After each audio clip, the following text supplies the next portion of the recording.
"Hi, I'm Madeline, and at my own wedding, my mom smiled like everything was perfect, then said, 'We're passing the car his parents gave you,' as if I didn't exist." Everyone laughed, but I knew that smile was hiding something darker. For years, she called it love, but it was control, dressed in pearls. That day, I finally saw what she'd been taking from me all along, and what happened next no one saw coming. It was one of those picture-perfect afternoons in Austin, mid-spring warmth, no clouds, just the kind of day you'd want for a wedding. My wedding. The garden was manicured, white chairs in rows, roses draped over the arch. People were smiling, the music was soft, the drinks flowing. But inside me, it wasn't calm, not even close. I stood under the arch, bouquet in hand, and tried to remind myself this was supposed to be the happiest day of my life. I should have been soaking it all in, the vows, the dress, the man next to me. But my eyes kept drifting toward the crowd. More specifically, toward her. My mother. She smiled. That smile. The one that always looks like it's for you, but somehow never really is. It's not the warmth of pride or love. It's the satisfaction of control. And when I saw it, something inside me braced. She was busy, of course. Directing guests, adjusting flowers like it was her show. She even seated my cousin and his wife herself, brushing right past me like I was part of the scenery. I looked at my groom, steady, calm, supportive. He leaned in and whispered, "You okay?" I nodded. Of course, I did. What else could I do? This wasn't new. You learn, after enough years, to keep it in. Smile through it. That's how I was raised, to put others first, never ask for too much, and certainly never make a scene. But then came the moment. The ceremony had ended. We were posing for photos near the roses. A breeze picked up, enough to flutter my veil. I turned to smile at the photographer, and that's when she stepped forward. My mother, in her pale blue dress, her hair done just right, her tone sugar sweet, just loud enough for everyone to hear. "We're passing the car his parents gave you." She smiled wider, paused, like she was dropping a gift, when really, it was a trap. I felt it before I understood it. The air shifted. A murmur moved through the crowd. Laughter, confusion. One of my uncles looked over, puzzled. My bridesmaid raised an eyebrow. My mouth curled into a smile, muscle memory, but I could feel the edges of it twitch. My chest burned, not because of the car. It was never about the damn car. It was the message, the reminder, the claim. She'd turned something my in-laws had gifted, something meant to welcome me, into part of her narrative. As if it was theirs to give. As if I was still under her roof, still owing her. And this wasn't the first time. No, this was her pattern. The public gestures, the subtle swipes. The way she always managed to rewrite my milestones so they belonged to her. My husband squeezed my hand. That's when I noticed, I'd balled my fists without realizing. People clapped nervously. Someone cleared their throat. The photographer kept snapping, bless him, like nothing had happened. But I wasn't there anymore. In that moment, I wasn't a bride. I was a daughter. Again. I looked down at my dress, at the lace I'd picked, the shoes I paid for myself, the ring I loved. And still, she found a way to stand in the center of it all. My mind jumped, back to 16, when I'd won a scholarship and she stood beside me at the ceremony, accepting the praise as if she'd written the essay herself. It hit me like a cold splash. This was never going to change. And maybe, just maybe, I was done pretending. I turned away from the camera. Said nothing. Walked slowly back into the house, past the servers and floral centerpieces, past my guests, and into the hallway. I didn't cry. I didn't scream. I just needed to breathe. And to remember. The reception hall buzzed with laughter and clinking glasses, but I barely noticed. My heels clicked against the hardwood floor as I walked in, the music swelling behind me. People were dancing, drinking, congratulating us like the script demanded, but the noise inside my head drowned them all out. Everything here, the florals, the catering, even the lighting, had been arranged, booked, and mostly paid for by his parents. They wanted us to start our life without debt. It was generous, thoughtful, and still, it didn't matter. Because my mother had a way of rearranging the truth so it always pointed back to her. I scanned the room. Mom had found Bryn again, my younger sister, and was laughing loudly at something she said. The kind of laugh that made heads turn. That's how she worked, never demanding the spotlight, just leaning into it until it found her. Dad sat in the back corner, a whiskey in hand. Eyes glazed, half listening to a conversation he wasn't really part of. He'd checked out of these things years ago. His silence wasn't new, it was just another tool in her box. As I moved through the crowd, I felt like a guest at someone else's party. My wedding, but not mine. The name was mine, the dress, the ring, but the story unfolding? That belonged to someone else. Near the gift table, my mother-in-law stopped me. She held a glass of champagne, cheeks flushed with warmth. She touched my arm gently and said, "You know, it was so sweet of your mom to call about the car." It really touched us. My stomach turned. "What car?" I asked, even though I already knew. I felt it coming like a wave building offshore. "The one we gave you both. She called us a few weeks ago, said she just wanted to make sure the title transfer would be smooth. She mentioned it would mean a lot to the family if it felt like a joint gift. From both sides." She sipped her drink, still smiling. I smiled too. That kind of smile you use when you're trying not to fall apart in public. She didn't know what she'd just done. She thought she was being kind. What she gave me wasn't cruelty, it was the kind of truth that snaps a string inside your chest. I remembered the day he'd told me about the car. His parents wanted us to have something reliable. Something safe. I had felt overwhelmed then, unsure how to even accept it. Because where I came from, nothing stayed yours. You could be handed a gift one day, and watch it get wrapped the next with someone else's name on it. And now it had happened again. Right on cue. I didn't need to guess what happened. I could hear the conversation in my head. Mom's syrupy voice, her soft concern. "We just want everything to feel united.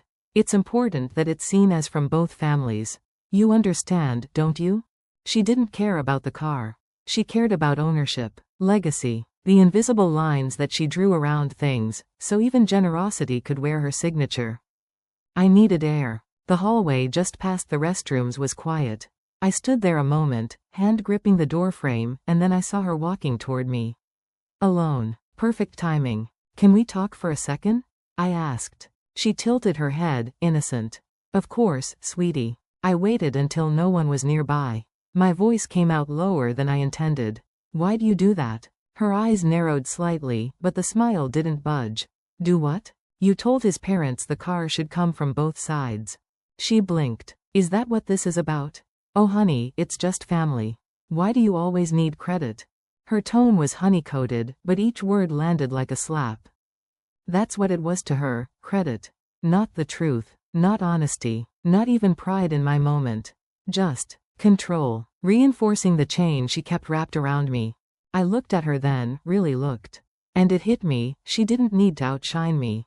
She just needed to make sure I never forgot who was casting the light. A server passed by, pushing through the door beside us. Mom straightened, turned that same smile on him, then on me. "Better get back in there," she chirped, and walked away like nothing had happened. I stood there for another minute. Then I walked back into the hall. But something inside had shifted. After the reception, I stepped out onto the patio where the music turned softer and the conversations louder. Everyone had lingering wine glasses in hand, smiles still fixed in place, and the night air felt like an amplifier. I walked past the string lights and garden chairs, the laughter echoing behind me, but I carried a spotlight. I felt it, more intense than any handshake, louder than any toast. The things whispered. I overheard two guests near the bar. One said, "She's always been dramatic." The other nodded, "Her sister's the one who helped with the family house." I froze. Not because they were right, but because I'd been hearing variations of that story my whole life. The version where I was helpful, talented, reliable, but the story they told. Someone else ended up center stage. My sister Bryn was leaning on the hedge, her wine glass half full, chatting with a cousin. I stayed back. She chuckled and said, "I was the one who moved the plan forward with the car gift." The cousin smiled and said something about how grateful their parents were. I didn't step forward when she mentioned it, didn't call out the lie in front of them. I've learned you don't always need to yell when you hold the facts. I watched instead, and I stored. Over the years I've held the seat of the quiet achiever, while she held the microphone. I worked behind the scenes, made sacrifices so others could shine, while I remained invisible. And now it hit me. Her story didn't just contain me, it replaced me. I walked away from them and perched on a low wall overlooking the garden. My groom joined me, leaning against the stone beside me, quiet. He said, "Do you want me to say something?" I shook my head no. "Not here, not like this," I told him. He nodded. He's always been the steady voice I needed. He reached for my hand, sounding calm but concerned. He then told me something I wasn't expecting. At the engagement party last month, my mother had casually called his parents and described me as emotionally fragile and struggled with attention. The words weren't spoken as an attack, they were wrapped in concern. But I heard the meaning loud and clear. She was planting a seed for how they should see me. I didn't gasp. I didn't shake. Instead, I felt a crack form inside me, a very silent scream. Because the worst part wasn't the words, they were words I already heard in my own mind. The moment wasn't surprising. The surprise was how I'd stayed long enough to still let them define me. "Let them talk," I told my groom when he gave me a moment. "They'll soon have a different story to tell." He squeezed my hand, not as a rescuer, just as someone who finally saw me. I watched the stars come alive above the patio lights and realized I wasn't done, not by a long shot. Sunday morning came with the illusion of calm. The sun filtered through the kitchen window, warm and steady, like it was trying to convince me everything was fine. At the family home in Southlake, the brunch table was set with mismatched floral napkins, homemade banana bread, and a stack of china that only came out for appearances. Mom called it a casual celebration. But nothing about it felt casual. Every seat, every dish, every topic of conversation had been curated. Bryn, again, was the focal point, laughing a little louder, brushing her hand through her hair in that practiced way that said she knew all eyes were on her. People assumed I'd stay quiet, like always. That I'd nod, smile, keep the peace. But I hadn't come to play the same part. Not today. I took my seat, not at the end of the table, but right next to Mom. When she raised her coffee cup, I leaned in with a smile and said, "So that car story, remind me again how it all played out." She hesitated, just a beat too long. "Oh, you know," she replied, lightly. Bryn helped coordinate things. It was a group effort. Bryn offered a soft chuckle. It wasn't a big deal. But I caught it, the flash in her eyes. Panic, barely contained, like a skipped heartbeat when the lie might crack. I sipped my juice, nodded, and let the silence stretch. Then, I continued, "Because I heard something else last night. Something during the engagement party. That got her." The fork in her hand paused midair. She looked at me, not startled, measured. "Calculating. My husband told me," I said evenly, "that you called his parents. Told them I was emotionally fragile. That I didn't handle attention well." Her spoon clinked softly against her cup. My father looked up, brows furrowed. Bryn shifted, suddenly fascinated by her eggs. I didn't need a spotlight. I had the truth, and that was loud enough. "Why?" I asked, calm, not accusing, curious, letting the weight of that question linger in the air like smoke no one wanted to inhale. No answer. Just the low scrape of a cousin's chair as she excused herself, sensing the tension thickening. Mom straightened her blouse. "You always read too much into things," she murmured. "It was just a conversation." "It always is," I said. "Until it's not." The silence sat with us for another long moment. Then I leaned back and breathed deep. I wasn't shaking. I wasn't retreating. I was done asking for understanding from people who spoke fluently in half-truths. "I need you to hear me," I said. What's happening here, what's been happening for years, it ends today." Mom blinked, but still didn't speak. "You taught me that silence was grace," I continued, voice even. "But all silence ever did was let you rewrite the truth and call it family." A chair creaked across the tile. Bryn looked at me, her lips parted like she wanted to respond, but didn't. "This is the last time I sit at a table where I'm expected to nod while being erased." Dad shifted, finally clearing his throat, but said nothing. That was his role, after all, neutrality as protection. I set my napkin down beside my plate. "From now on, if you twist my story, I'll correct it. Publicly. Not for drama. For dignity." That got her attention. Her eyes snapped up, not guilty. but uncertain, not because I'd hurt her feelings, but because, for the first time, I wasn't afraid. I'm not asking you to change, I said. I'm just telling you what I won't accept anymore. No yelling, no scenes, just truth, and boundaries. I stood and left my plate untouched. My heels echoed down the hallway as I walked out of that kitchen, out of that narrative, and, maybe, for the first time, out of their grip. The apartment still smelled like cardboard and laundry detergent, a week after the wedding. The boxes were half open, clothes spilling out, dishes waiting to be put away. My husband was in the kitchen fixing coffee when the phone rang. The sound made me stop mid-step. I didn't have to look. I knew that ringtone, the one I never changed because somehow, deep down, I still wanted to know when it was her. I answered on the third ring. "Hi, sweetheart," she said. Her tone was warm, almost sugary. "I've been thinking, we should talk. I hate when there's tension between us." That tone wasn't new. It was the same one she used before every emotional ambush, a gentle prelude to me apologizing for things I hadn't done. "I think we both said things we didn't mean," she continued. "Maybe it's time we meet halfway.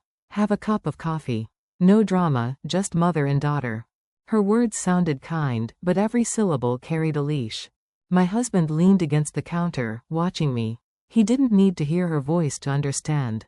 He mouthed, "Be careful." After I hung up, he spoke softly. "Just because she's calm now doesn't mean she's safe." I nodded, already knowing that. Still, I said yes. Not because I believed her, but because I wanted to face her without bending. This time, I wasn't going to walk in with my heart open. I was bringing evidence. The next morning was gray and humid.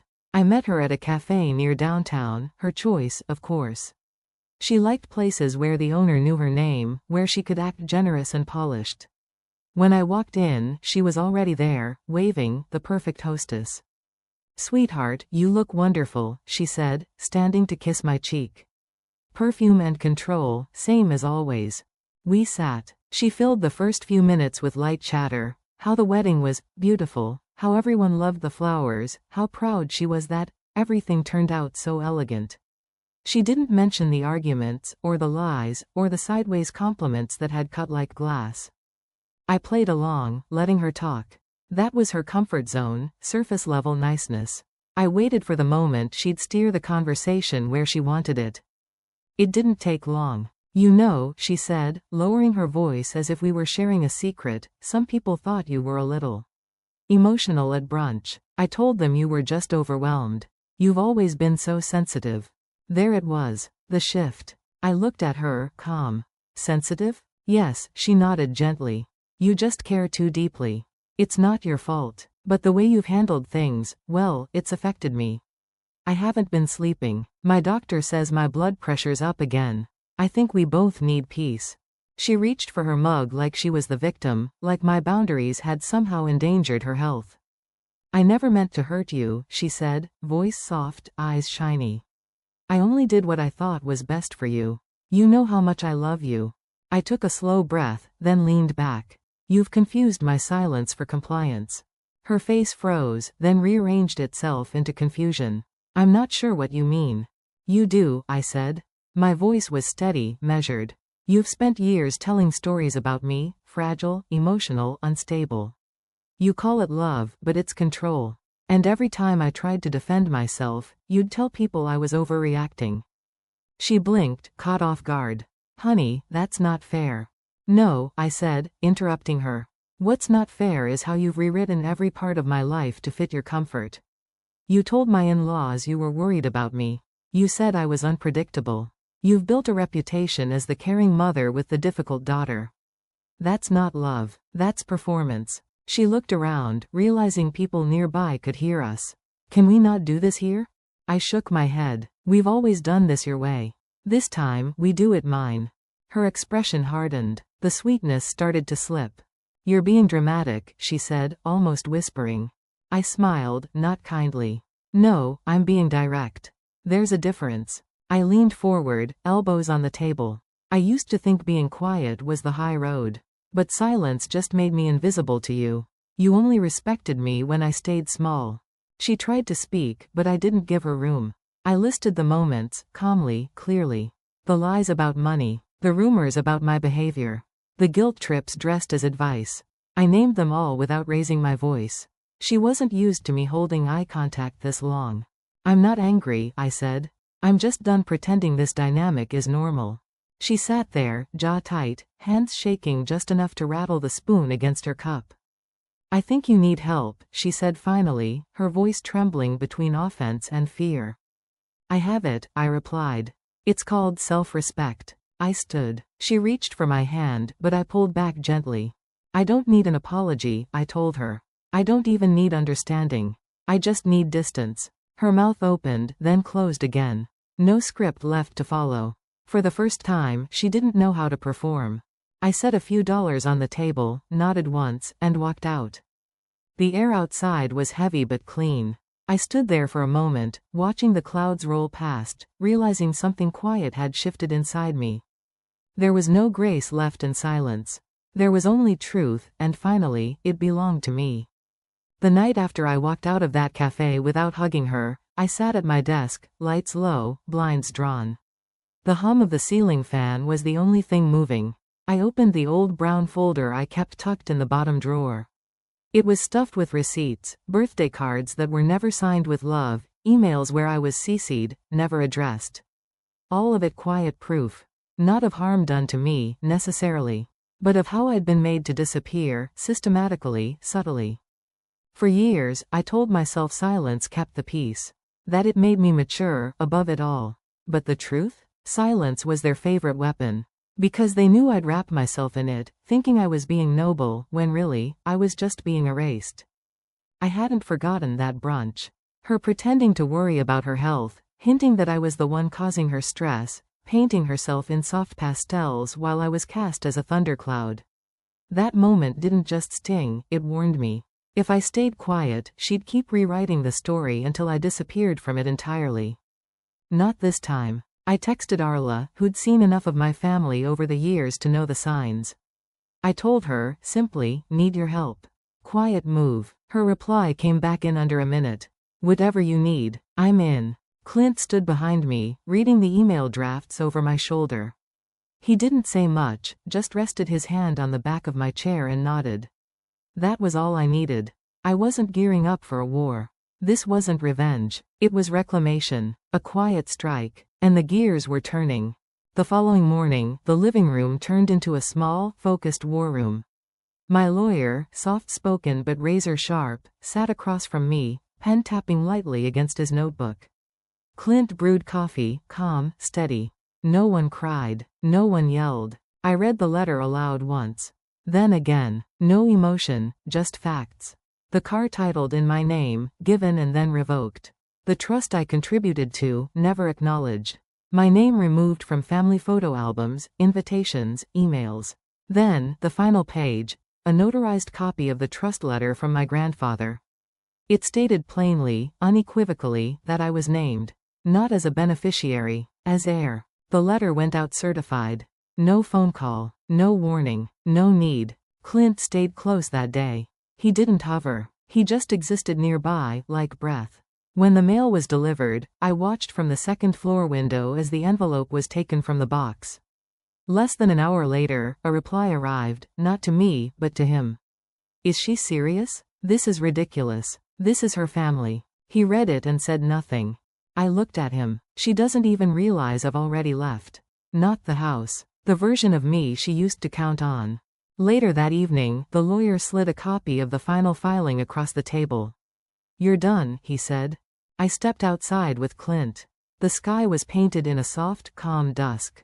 The kind that doesn't scream victory, but whispers peace. And that's what it was. Peace, not triumph. My phone buzzed. Voicemail. Texts. A few old friends. Coworkers I hadn't seen since the wedding. Even an aunt I thought had forgotten I existed. What happened? Are you okay? I answered them all the same. I'm fine. I'm me. And it was true. For the first time, I didn't feel like I was pretending. For so long, I thought my role was to avoid the storms. To keep my head down and not make waves. But all I was doing was hiding my own weather. I thought about something I read once. Still waters run deep. But sometimes you've got to change the course of the river. That night, just as I slipped into bed, phone set face down on the nightstand, it buzzed again. A message from her. "We need to talk. Urgent." When we pulled into the driveway of his parents' estate, the sun had dipped low, leaving the sky a soft shade of copper. The mansion stood as it always did, large, pristine, polished, but tonight I saw it in a different light. My husband leaned forward and whispered, "They assume silence means defeat. Let's change that." He handed me the leaf-folded napkin I had given him months ago. It sat on my plate like a reminder. I was no longer the guest. I was the story. The table was set in autumn tones, deep orange, gold, burnt sienna. Beneath the charger, the napkin lay folded just so. I recognized the crease pattern. I had trained for this moment. Inside, my pulse steadied. I told myself, this is the one. A gesture of unity, they said. But I arrived knowing the motive. Dinner started with the usual. The in-laws praised the wedding. Guests complimented the decor. My mother raised her glass and said, "We must keep the family strong, and forgive quickly." Her voice rang like a cue. I watched plates glint. I counted guests' glances. They measured me, waiting. I met their eyes and gave them nothing. When the main course arrived, roast turkey, sweet potato mash, crisp green beans, my husband rosé. His tone was warm, casual. "A toast," he said. "To truth, love, and the woman who makes both real." Every eye turned to me. I stood, glass raised. I began quietly. This car was from his parents. It was titled in my name. Discussions about it left me out. Then it was repackaged. My mother froze, her hand still midair in front of mashed potatoes. I continued, "You told the story. The gift became yours to present. But tonight I hold the facts." I held up the notarized trust letter from my grandfather that named me heir. This wasn't confrontation. It was clarity. The hush that followed felt vast. My sister's face reddened. The in-laws leaned forward. Mom's napkin crumpled in her lap. She opened her mouth, closed it again. "You can continue telling the story," I said. "But tonight you learned which one of us holds the pen." Outside the window, leaves spiraled on the lawn, caught in the wind like whispers of change. A flash popped. A guest's camera caught the moment. A single phone ping. I stood and walked out onto the terrace. My husband joined me. "Ready?" he asked. I nodded. The door closed quietly behind us. I woke up to a crisp Saturday morning with the windows open and the sound of birds outside. The air in the house was different. No hidden tensions, no rehearsed pleasantries, no silent expectations. I made coffee, walked slowly into the kitchen, and set a plate of scrambled eggs in front of me.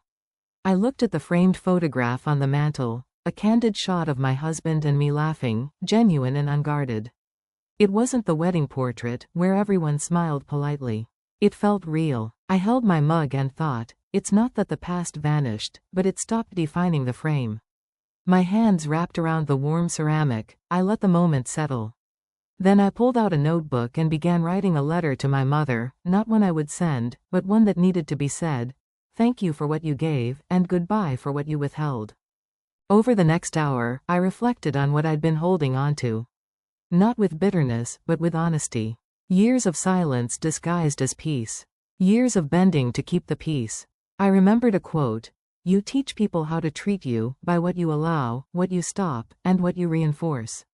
I realized I'd allowed too much, stopped too late, and reinforced the wrong sort of acceptance.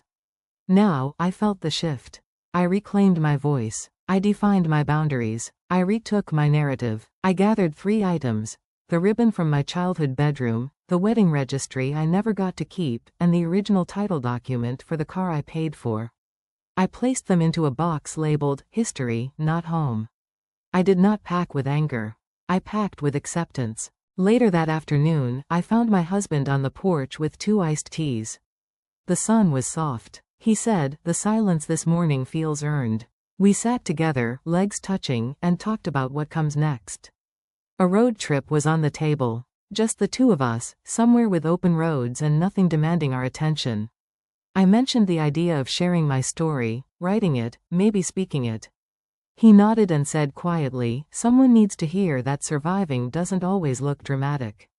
Sometimes it's just choosing peace, again and again." We sat in companionable quiet, letting the moment expand. No drama. just clarity. That evening, I went out to the garage and stood beside the car. It no longer felt like a prize or a punishment.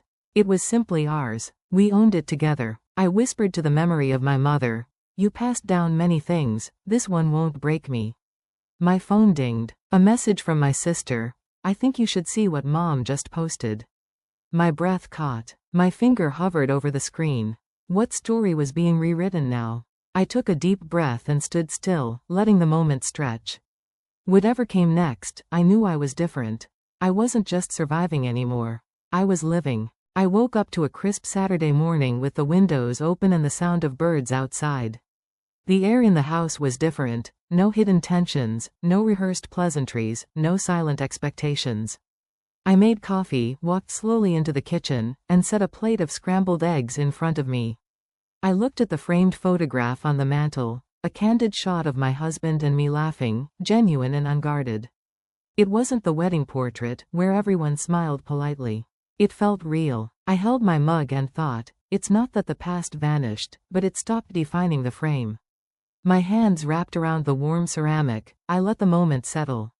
Then I pulled out a notebook and began writing a letter to my mother, not one I would send, but one that needed to be said. Thank you for what you gave, and goodbye for what you withheld. Over the next hour, I reflected on what I'd been holding onto. Not with bitterness, but with honesty. Years of silence disguised as peace. Years of bending to keep the peace. I remembered a quote, "You teach people how to treat you, by what you allow, what you stop, and what you reinforce." I realized I'd allowed too much, stopped too late, and reinforced the wrong sort of acceptance. Now, I felt the shift. I reclaimed my voice. I defined my boundaries. I retook my narrative. I gathered 3 items: the ribbon from my childhood bedroom, the wedding registry I never got to keep, and the original title document for the car I paid for. I placed them into a box labeled, "History, not home." I did not pack with anger. I packed with acceptance. Later that afternoon, I found my husband on the porch with 2 iced teas. The sun was soft. He said, "The silence this morning feels earned." We sat together, legs touching, and talked about what comes next. A road trip was on the table. Just the 2 of us, somewhere with open roads and nothing demanding our attention. I mentioned the idea of sharing my story, writing it, maybe speaking it. He nodded and said quietly, "Someone needs to hear that surviving doesn't always look dramatic. Sometimes it's just choosing peace, again and again." We sat in companionable quiet, letting the moment expand. No drama, just clarity. That evening, I went out to the garage and stood beside the car. It no longer felt like a prize or a punishment. It was simply ours. We owned it together. I whispered to the memory of my mother, "You passed down many things, this one won't break me." My phone dinged. A message from my sister, "I think you should see what Mom just posted." My breath caught. My finger hovered over the screen. What story was being rewritten now? I took a deep breath and stood still, letting the moment stretch. Whatever came next, I knew I was different. I wasn't just surviving anymore. I was living.